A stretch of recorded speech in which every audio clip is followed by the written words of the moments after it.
Good morning and welcome to KDLT News Today. I'm Simon Floss. Topping your news, history is made in South Dakota. Voters have elected the first female governor. Representative Kristi Noem brought home 51% of the vote last night against her Democratic challenger Billy Sutton and Libertarian candidate Kurt Evans.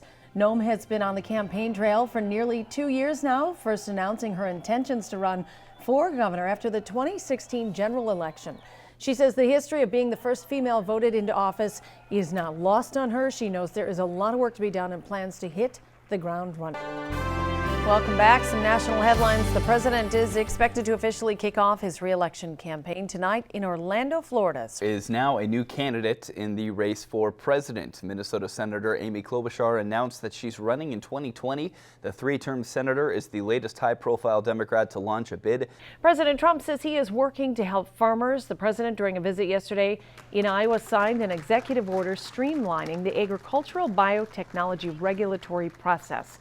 Now, President Trump was in Iowa, the state with the country's critical first caucuses, as his Democratic rivals also canvassed that state. Former Vice President Joe Biden spent the day. Well, the nonstop stumping in Iowa appears underway ahead of the 2020 presidential election. Mayor Pete Buttigieg returns for a two-day swing through that state. Today, the candidate from South Bend, Indiana, plans to hold a town hall at the Lion's Den in Fort Dodge. Cory Booker, his bus tour also continues to roll through Iowa now for a second day today. The authorities in Wisconsin are searching for a missing teenager. Deputies were called to a residence in Barron early Monday. That is a community in the northwestern part of the state. Welcome back, everyone. The latest this morning on a story the world is watching right now: the fire that raged inside Notre Dame Cathedral in Paris. A British judge has sentenced WikiLeaks founder Julian Assange to 50 weeks in prison for jumping bail in 2012. Judge Deborah Taylor said today that Assange merited near the maximum sentence of 1 year because of the seriousness of his offense. Breaking news this morning out of the Middle East. A U.S. official is reporting that an Iranian surface-to-air missile shot down a U.S. drone flying in international airspace over the Strait of Hormuz. This is KDLT News Today.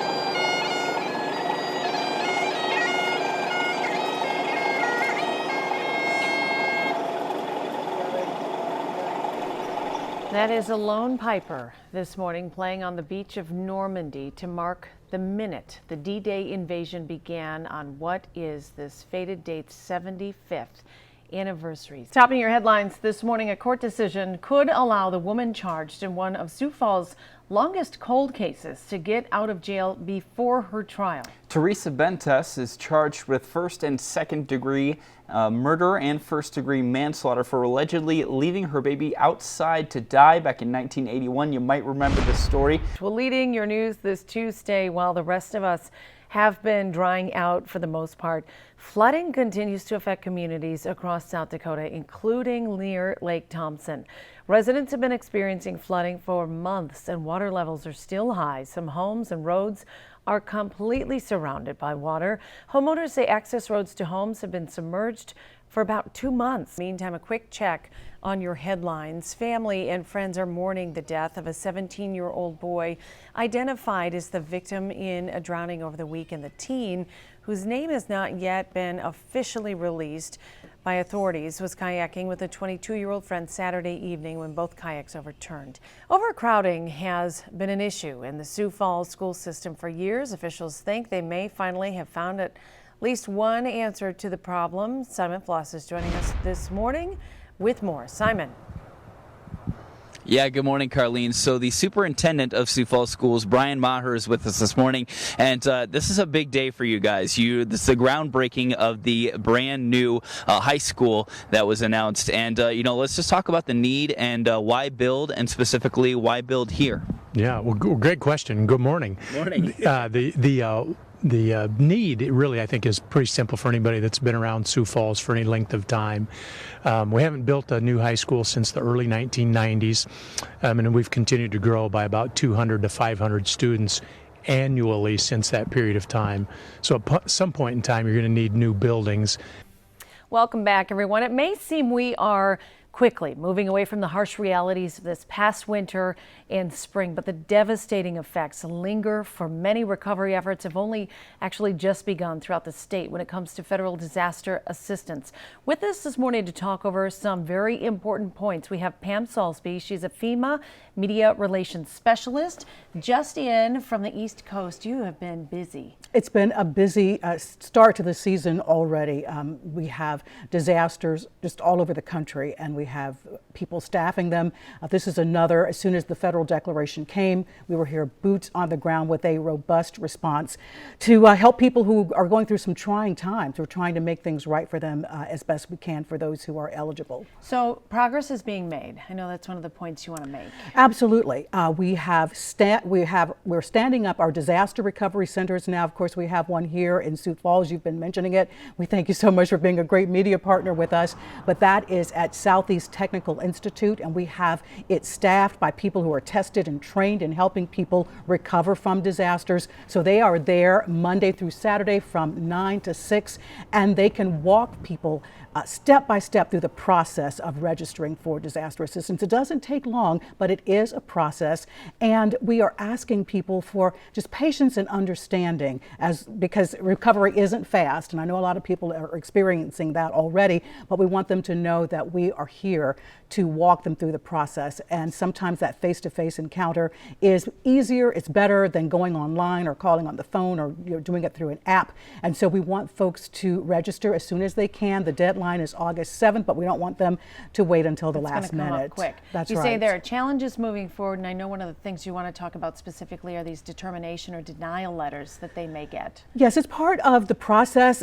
Folks who are registering have had inspectors, come through their home just to verify the damages, to talk to them about what repairs they've done already and what's needed now. And then shortly after that, you get a determination letter. Some people say it's a denial letter. FEMA turned me down. But we want folks who have received these letters to read them carefully, because it isn't final. It's a pause in the process. It means that we need more information. There's some questions that we have, and sometimes it's a very simple fix, like maybe a signature wasn't there, or maybe addresses didn't match, and you have to bring in your utility records or your bank records just to make sure that you are associated with that damaged property. Pam, I know you want to get to this real quick. Fraud and scam alert. What do people most need to know? Well, they need to know that inspectors will be calling them. Inspectors will be coming to visit their home to take a look at the damage inside, outside, and the folks who come to visit them will always have a FEMA badge. That's important, not just wearing a hat or a shirt that says FEMA. They will have an identification badge with their name and their picture on it. And what's important to know is that they will not ask you for any personal information. They won't ask you about your social security number or your bank information, and they have your registration number already. So it's really important that people feel good about the people who come to check on their property, and make sure they are who they say they are, and make sure they feel comfortable with the process. So we want folks to be aware of that. Pam, thank you so much. Welcome back, everyone. It can be so tough during these busy summer months to think about quick and healthy snacks, but when you're on the go, eating healthy becomes even more important. With us this morning is Kimberly Henderson, a certified profile coach. Good morning, Kim. Good morning. How's it going? It's going. You brought a spread for us today, and all this stuff is, you can really make it in just like that. It's quick and it's fun. Yeah, and a little sneaky. All right, so should we go right to left here? Sure. So, all right, there, left. Okay, there we go. Hummus is a great option. Healthy fat over there, and using veggies, made my own chips. Oh, so, really? Yeah, I just used Is one that of our. use the- Yeah, I used our profile pizza crust and baked those up, and then I know what it is, and I know exactly what I'm getting. So. And who doesn't love pretzels? Yeah, exactly. And this is a good way, and you don't want to eat like the whole bag of pretzels, obviously, but Well, this I is mean- making it fun for your kiddos, sneaking in some veggies, again, a healthy fat, and seasoning it up a little bit, and just like thinking outside the box with some of those seasonings, and again, making it fun. So that's giving you a chance to play with your food, Simon. And everybody knows I love to do that. All right, these last two that you have here. Okay, so this is that sneaky mom approach, and I was kind of kicking myself as I was standing here. Rhubarb, which is a vegetable, some sweet Jello to make it a little more, sweet. But I could have shredded some carrots and put in there too, and those are a huge hit at my house. You and Aaron can enjoy those since they're unpackaged. But yeah, great way to cool off and last but not least, the protein balls. Yeah, so protein balls really. Like I like to add the protein in it maybe for like a post-workout thing, but also just for my kiddos and on-the-go snack. And I know what's in it, so I'm in control of what they're getting. And again, just that sneaky mom approach. Yeah. Sure, and now, a lot of us think that during the summer months we don't have time to exercise, but really there's something that you're talking about. It's park workouts. Yeah. Explain to what that is. So a lot of times we go to the park with our kiddos, we land on the bench and we're on our phone and just making quality time and getting out there on that equipment. Get over yourself and just don't worry about looking silly, and using that equipment to your advantage, having fun with your kids. Oh my goodness, we have a great park and trail system. And what is this, some of these photos that so you've seen? See, like that swing, that makes me think I take a TRX class in a gym. I can do that at the park while my kids are playing and just getting in some quick exercise instead of sitting on the bench. Sure.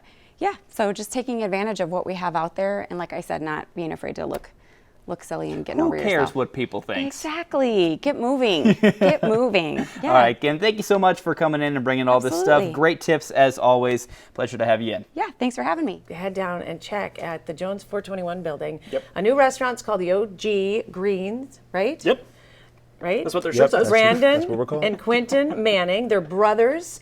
They both have recently moved to the Sioux Falls area. That's right. From New York originally? New York originally, And your yep. parents catered, is my understanding. Yep, we had a catering company out there, yep. Interesting. Okay. Fascinating I'm focused over backgrounds. here. Tell us what you're doing, Quinn. We're building out one of our little basic signature salads. We have the option of build your own in the shop, which is really nice. It gives people the flexibility to kind of pick and choose what they want and what they enjoy. So I have a signature salad here. Brenda's going to top it with a little bit of our in-house kale dressing. We do all of our dressings, marinades, and dry rubs in-house, which allows us to kind of really infuse a lot of healthy herbs and spices into the product. We were talking a little bit earlier about that misnomer of healthy eating, that it has to be a rice cake with a celery stick. That's not true at all. We take a lot of care to enjoy food. We love food, and this is one of the reasons why we're doing this project. And so people can come in, eat something healthy, take care of their number one priority, their number one machine, which is their body. So. And you also have, people can get these. Yeah, these are our meal prep bowls. Out here in the community, everyone's busy and on the go. Certain things shut down out here at a certain time. So if you want to have something healthy, you're kind of hard pressed. So these people can order in advance, select from our different menu options, and basically have something that's really fantastic for them and is consistent and reliable that's there when they need it. Nice. So like you said earlier, it smells amazing over here, by the way. It does. You have to get down and check it out Yep. real quick. We have some rain out there here this morning, a little bit of light rain, some thunderstorms getting ready to move into the Sioux Falls area. Risk of severe weather later on today. I'm going to keep an eye on that. Tyler's going to be in later on tonight to keep an eye on that as well. Warmer, close to 90 next week. That's all you need to know. Thanks for joining us this morning. We'll see you Monday. Gentlemen, thank Yes, you. thank you. Appreciate it.